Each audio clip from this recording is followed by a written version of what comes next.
માતૃશક્તિ એવી માતા બહેનોનું સન્માન ગૌરવ કરવાની એક મોટી સુવર્ણ તક આપણને મળી હતી.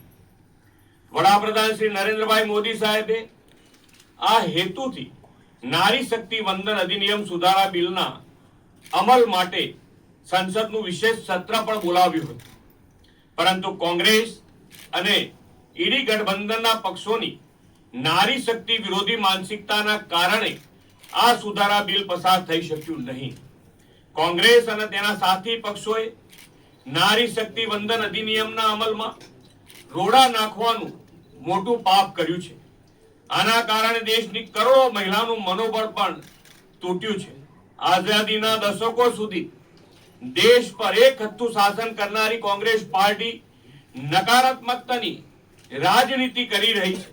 દેશના વિકાસમાં અને નીતિ ઘડતરમાં બહેનોના સમાન યોગદાનનો અવસર હતો, પરંતુ કોંગ્રેસ પાર્ટીએ હંમેશની જેમ તેનો પણ વિરોધ કર્યો.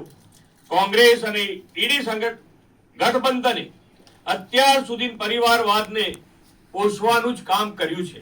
શ્રી મોદી સાહેબના નેતૃત્વમાં દેશમાં થઈ રહેલ રિફોર્મ્સ કોંગ્રેસ કલ્ચર વાળા લોકો સાંખી શકતા નથી.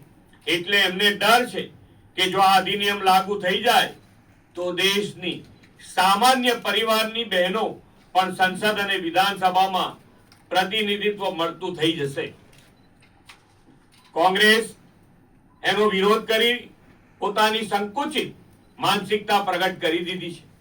એક બાજુ મહિલાઓના હિતની વાત કરવી અને જ્યારે મહિલાઓનું સશક્તિ બનાવવા માટે કાયદાકીય જોગવાઈ લાવવાનો સમય આવે ત્યારે તેને રોકવાનો તીવ્રતાથી પ્રયાસ કરવો. કોંગ્રેસની આ બે મોડાની રાજનીતિ આજે લોકો સમક્ષ ખુલ્લી પડી ગઈ છે. મહિલાઓના હિતને અવગણવાની તો તેમની જૂની આદત છે. કોંગ્રેસના સમયમાં મહિલાઓને બેંક ખાતા, સ્વાસ્થ્ય સુરક્ષા, ટ્રિપલ તલાકમાંથી મુક્તિ જેવી મૂળભૂત સ્વતંત્રતા અને સુવિધાઓથી પણ વંચિત રાખવામાં આવ્યા હતા. તેમણે તો one nation one election, SIR, UCC, શરણાર્થીઓને સુરક્ષા આપતું કાનૂન, જનધન, આધાર, ડિજિટલ પેમેન્ટ જેવા અનેક સુધારાઓનો પણ વિરોધ કર્યો હતો. નારી શક્તિને વિકાસમાં અને નીતિ નિર્ધારણમાં ભાગીદારી આપવાની લડાઈ તો દશકોથી ચાલી રહી છે. વડાપ્રધાન શ્રી 21મી સદીના ભારતની નારી શક્તિને નવા અવસર, નવી તકોથી વિકાસનો નવો ઇતિહાસ વિશ્વ સામે મૂકવાની નેમ રાખી છે. વિકાસ યાત્રામાં સૌનો સાથ, સૌનો વિકાસ, સૌનો વિશ્વાસ અને સૌના પ્રયાસ મંત્રને કેન્દ્રમાં રાખ્યો છે. એમણે સંસદમાં ડંકાની ચોટ પર કહ્યું કે આ અધિનિયમ લાગુ કરવાનો નિર્ણય એ રાજકીય નહીં પરંતુ રાષ્ટ્રીય નિર્ણય છે અને તેમના હકદાર કોઈ એક નહીં, બધા જ પક્ષો રહેશે. આ બિલ માત્ર એક કાયદો નહોતો, પરંતુ દેશની અડધો અડધ વસ્તીનું પ્રતિનિધિત્વ કરતી નારી શક્તિને સત્તામાં 33% અનામત આપીને તેના સશક્તિકરણ તરફનું એક નક્કર કદમ હતું. આવો વિરોધ કરીને કોંગ્રેસ અને તેમના સાથી પક્ષોએ નારી શક્તિનું હળહળતું અપમાન કર્યું છે. પરંતુ દેશની 100% બહેનોના આશીર્વાદ શ્રી મોદી સાહેબ સાથે છે અને હંમેશા રહેવાના છે. લોકો હવે જાણી ગયા છે કે નારી સશક્તિકરણના હિમાયતી કોણ છે અને વિરોધી કોણ છે. માતા અને બહેનોના એમ્પાવરમેન્ટનો વિરોધ કરનારાઓને હવેની ચૂંટણીમાં દેશની નારી શક્તિ જડબાતોડ જવાબ આપશે તે વાત પણ સુનિશ્ચિત થઈ ગઈ છે.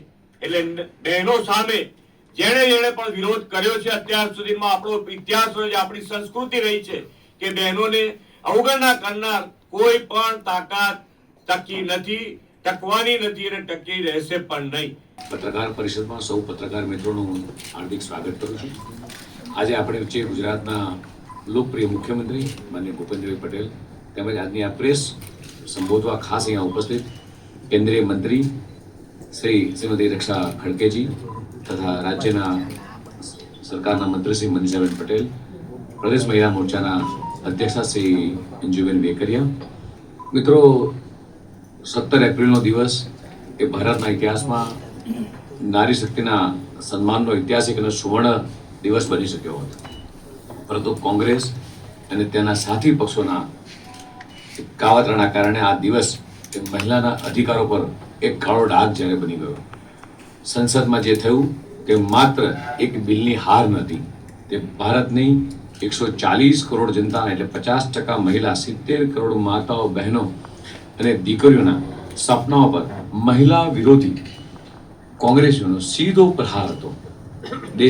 દેશે સ્પષ્ટપણે આ જાણેલું છે કે એક બાજુ ભાજપ અને એનડીએની મહિલાઓને સશક્ત બનાવવાની આ વિચારધારા છે અને બીજી બાજુ કોંગ્રેસ છે જે મહિલાઓના માર્ગમાં એ અવરોધ બનીને જ્યારે ઊભી છે. કોંગ્રેસ અને એનડીએના ગઠબંધનના નેતાઓએ બિલ પસાર ન થવા દીધું. ત્યારે જ તે રીતે તે આનંદ વ્યક્ત કર્યો અને મેજ થપથપાવી. આ જ બતાવે છે નારી શક્તિનું એ અપમાન. શું મહિલાઓના અધિકારને રોકવું હવે કોંગ્રેસની એ રાજકીય જીત બની ગઈ છે? કોંગ્રેસનો ઇતિહાસ મહિલાઓ સાથે છળ, કપટ, વિલંબ અને દગો એ 60 વર્ષ સુધી એક કોંગ્રેસ સત્તામાં રહી, છતાં કોંગ્રેસે મહિલાઓને માત્ર વોટ બેંક તરીકે જ્યારે ઉપયોગ કર્યો છે. આ તો છે કોંગ્રેસની જે માનસિકતા છે એ આખા દેશની તમામે તમામ મહિલાઓ સમક્ષ આ છતી થઈ છે. કોંગ્રેસ માટે મહિલાઓના અધિકારો માત્ર ભાષણનો વિષય છે, આ નીતિ નિર્ણયનો વિષય એ ક્યારેય રહ્યો નથી. જે તે કોંગ્રેસ અને સાથી પક્ષોએ મળી આ બિલને મંજૂર ના થવા દીધું. આ કોઈ સંજોગ નહોતો કે બિલમાં 2/3 બહુમતીથી થોડું ઓછું રહ્યું. આ એક પૂર્ણ આયોજિત એ રાજકીય એ ષડયંત્ર હતું. કોંગ્રેસની એક જ પેટર્ન રહી છે, કોઈ પણ રિફોર્મ આવે ત્યારે જુઠ્ઠી બોલવો અને ભ્રમ ફેલાવો અને પ્રજાને ભ્રમાવવાનો. ભાજપ માટે નારી શક્તિને સશક્ત કરવાનો જે વિષયનો સત્તાનો મુદ્દો નથી, સમાનતા અને અધિકારનો મુદ્દો છે. દેશની મહિલાઓ આ બધું જોઈ રહી છે. હાલ ભલે કોંગ્રેસ આ મહિલાઓના અધિકાર છીનવી એ જશ્નના મૂડમાં હોય, પણ કોંગ્રેસને દેશની મહિલા શક્તિ ચોક્કસ આનો જવાબ આપશે. માનનીય મુખ્યમંત્રીશ્રી અને માનનીય કેન્દ્રીય મંત્રી પણ આપણને સૌને સંબોધવાના છે મિત્રો.